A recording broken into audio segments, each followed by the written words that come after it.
আমাদের পৌরসভার শতকরা ৭০% লোক ভাই বোনের সম্পর্ক নাই। কোরআন হাদিসের পরিণতি কি? জবাব চাই। ভাই বোনের সম্পর্ক নাই মানে কি? এর মানে হয়তো ভাই বোনের মধ্যে সেরকম সম্পর্ক, রিলেশন, আন্তরিকতা, ভ্রাতৃত্ব সুলভ, যে আত্মীয়তা সুলভ যে সম্পর্ক থাকার কথা সেটা নাই, নামকাওয়াস্তে আছে। এটা শুধু আপনাদের এই মহেশখালী পৌরসভার সমস্যা না, এই সমস্যাটা সারা দেশের কম বেশি। মানুষ এখন অনেক সেলফিস্ট, অনেক স্বার্থপর, আত্মকেন্দ্রিক হয়ে গেছে। অথচ আল্লাহ তাআলা ইমানদারদের জন্য আত্মীয়তার বন্ধনগুলোকে রক্ষা করা ফরজ করেছেন। কি করেছেন? ফরজ করেছেন। আত্মীয়তার বন্ধনগুলো রক্ষা করা কি নফল কাজ না ফরজ কাজ? ফরজ কাজ। আত্মীয়তার বন্ধন যদি কেউ ছিন্ন করে, নবী করিম সাল্লাল্লাহু আলাইহি সাল্লাম বলেছেন আল্লাহ তাআলা তাকে ছিন্ন করে দিবেন।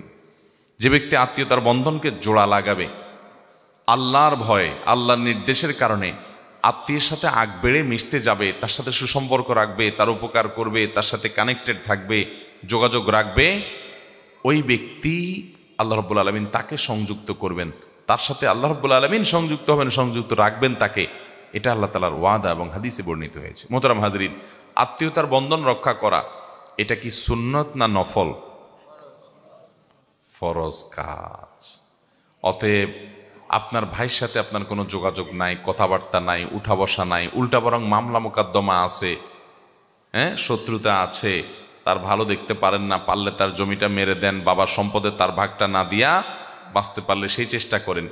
এই রোগ বা প্রবণতা যদি থাকে, তাহলে নবী করিম সাল্লাল্লাহু আলাইহি সাল্লাম বলেছেন লা ইয়াদখুলুল জান্নাতা কাতি', আত্মীয়তার সম্পর্ক যে ছিন্ন করে সে জান্নাতে যাবে নো এন্ট্রি। মুসলমান হওয়ার পরও যে লোকগুলো জান্নাতে যেতে পারবে না, সে কপাল পড়া মানুষগুলোর ভিতরে একটা হলো আত্মীয়তার সম্পর্ক ছিন্নকারী। এখন আপনি বলবেন, ভাই আত্মীয়তার সম্পর্ক কিভাবে জোড়া দেব? আমি যদি একটু তার সাথে মিশতে যাই, সে তো আমার সাথে মিশতে চায় না। এক হাতে কি আর তালি বাজে? আমি একটু তার উপকার করতে চাই, সে তো আমার ছায়াও দেখতে চায় না। সে পারলে আমার থেকে এড়ায় এড়ায় থাকতে চায়, বা আমি তার জন্য অনেক কিছু করি, সে আমার জন্য কিছু করতে চায় না, স্বীকারও করে না। দেখুন, একটা গুরুত্বপূর্ণ বিষয় হলো, আপনি কারোর উপকার করলেন, কাউকে টাকা পয়সা দিলেন, দান দক্ষিণা করলেন, সাধারণত আমাদের অভ্যাস হলো আমরা তার কাছ থেকে স্বীকৃতিটা